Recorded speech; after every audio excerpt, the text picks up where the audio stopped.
Hello students, कैसे हो आप सभी लोग। आज हम बात करने वाले हैं कौन सी बेस्ट जॉब है एक बीएससी एग्रीकल्चर स्टूडेंट के लिए।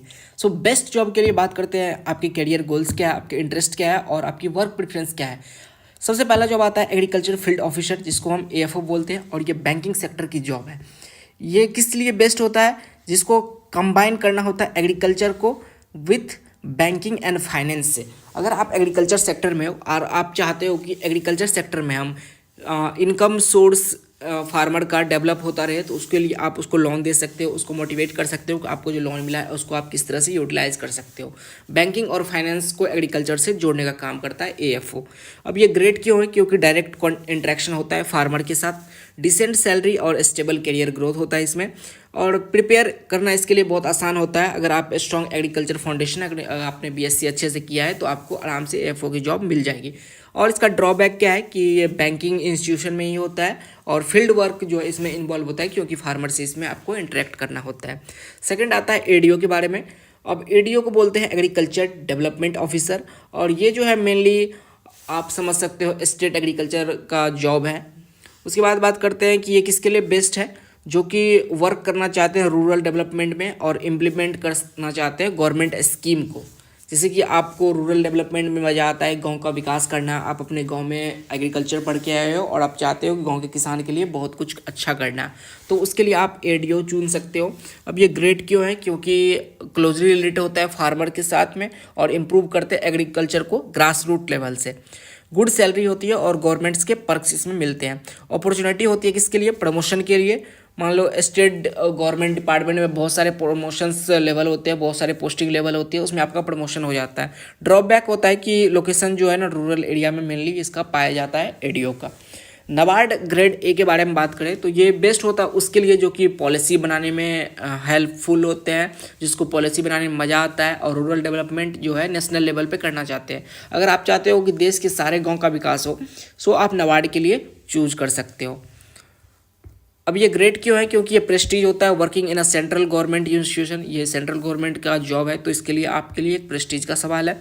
हाई सैलरी होती है, स्कोप होता है लीडरशिप रोल का। अगर आप कोई पॉलिसी बना रहे तो आपके अंदर क्या है, लीडरशिप का स्कोप है। उसके बाद बात करते हैं ड्रॉबैक के बारे में। बहुत सारा कॉम्पिटेटिव है और सिलेबस इसका क्या होता है, बहुत ज़्यादा टफ होता है। आईसीआर साइंटिस्ट के बारे में बात करें, यानी कि एग्रीकल्चर साइंटिस्ट के बारे में, अब ये उसके लिए है जो कि रिसर्च और इनोवेशन के लिए उत्सुक हो, यानी कि पैसन, उसके अंदर पैसन होना चाहिए कि हम जो है ना रिसर्च भी करेंगे, इनोवेशन करेंगे एग्रीकल्चर फील्ड में। अब ये ग्रेड क्यों हो? क्योंकि कटिंग इन्वॉल्व होता है इसमें, रिसर्च इन्वॉल्व होता है और एग्रीकल्चर प्रोडक्टिविटी इसमें इन्वॉल्व होता है, इसलिए ये बहुत सही चीज़ है।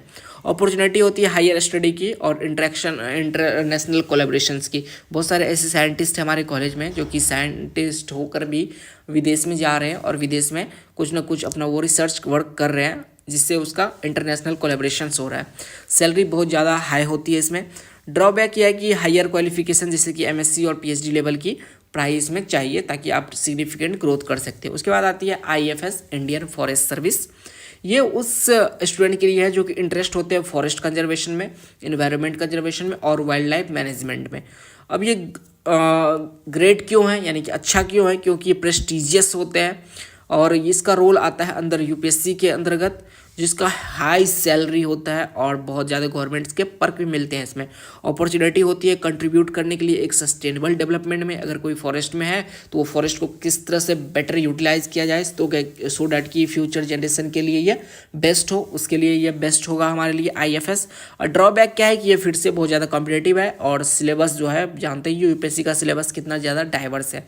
उसके बाद बात करते हैं एफसीआई के बारे में और टेक्निकल ऑफिसर, ठीक है, मेनली टेक्निकल ऑफिसर के लिए जो कि स्टेबल चाहते हैं कि स्टेबल डेस्क हो और फूड सिक्योरिटी में और क्वालिटी कंट्रोल में अपना हाथ आजमाना चाहते हैं, वो उसके लिए ये जॉब बेस्ट है। अब बहुत अच्छा वर्किंग आवर्स होगा, जैसे कि आपको बहुत हेक्टिक शेड्यूल नहीं, वर्क देर देर रात तक नहीं करना है। जब गोदाम खुलना है एफसीआई का खुलेगा मॉर्निंग 9 to 5 अगर आपका होगा तब जाओ, आपको बीच में ब्रेक मिलेगी, आपकी अच्छी स्टेबिलिटी रहेगी, कोई जल्दी आपको कोई उठल पुठल वाला काम नहीं है। सैलरी और जॉब सिक्योरिटी इसमें क्या होती है, हाई होती है। ड्रॉबैक क्या है कि फील्ड वर्क इसमें बहुत कम है, स्कोप डायरेक्ट फार्मर इंटरेक्शन इसमें नहीं होगा। अगर आप कोई चाहते हो ऑफिसर लेवल का जॉब करना तो आप एफसीआई में ज़रूर जाना। उसके बाद देखो अब जॉब रिकमेंडेशन क्या है बेस्ट, अगर स्टेबिलिटी और ग्रोथ चाहते हो तो आप AFO करो, नाबार्ड जाओ, FCI जाओ। जैसे कि स्टेबिलिटी और ग्रोथ चाहते हो ना तो FCI ज्वाइन कर लो, बेस्ट रहेगा आपके लिए। एग्रीकल्चर फील्ड ऑफिसर करोगे तो ठीक है, आपको फील्ड वर्क करना है, नाबार्ड करना है तो आपको सेंट्रल गवर्नमेंट से आपके साथ मिलना पड़ेगा और सेंट्रल गवर्नमेंट आपकी हेल्प करेगी। रूरल डेवलपमेंट करना है तो आप चाहे ADO कर लो या फिर नाबार्ड कर लो। ADO करोगे तो आप अपने गाँव का विकास करोगे और नाबार्ड करोगे तो पूरे पूरा सेंटर यानी कि पूरा देश का, आप पूरा कंट्री का रूरल एरिया का विकास करोगे। रिसर्च और इनोवेशन करना है तो ICAR के साइंटिस्ट बन जाओ और प्रेस्टीजियर और लीडरशिप करना चाहते हो तो IFS कर लो। तो आप जो है कुछ भी ADO चुन सकते हो, AFO चुन सकते हो, नाबार्ड और IFS है, ये सब सारे बेटर ऑप्शन है, आप इसको चूज कर सकते हो। Thank you.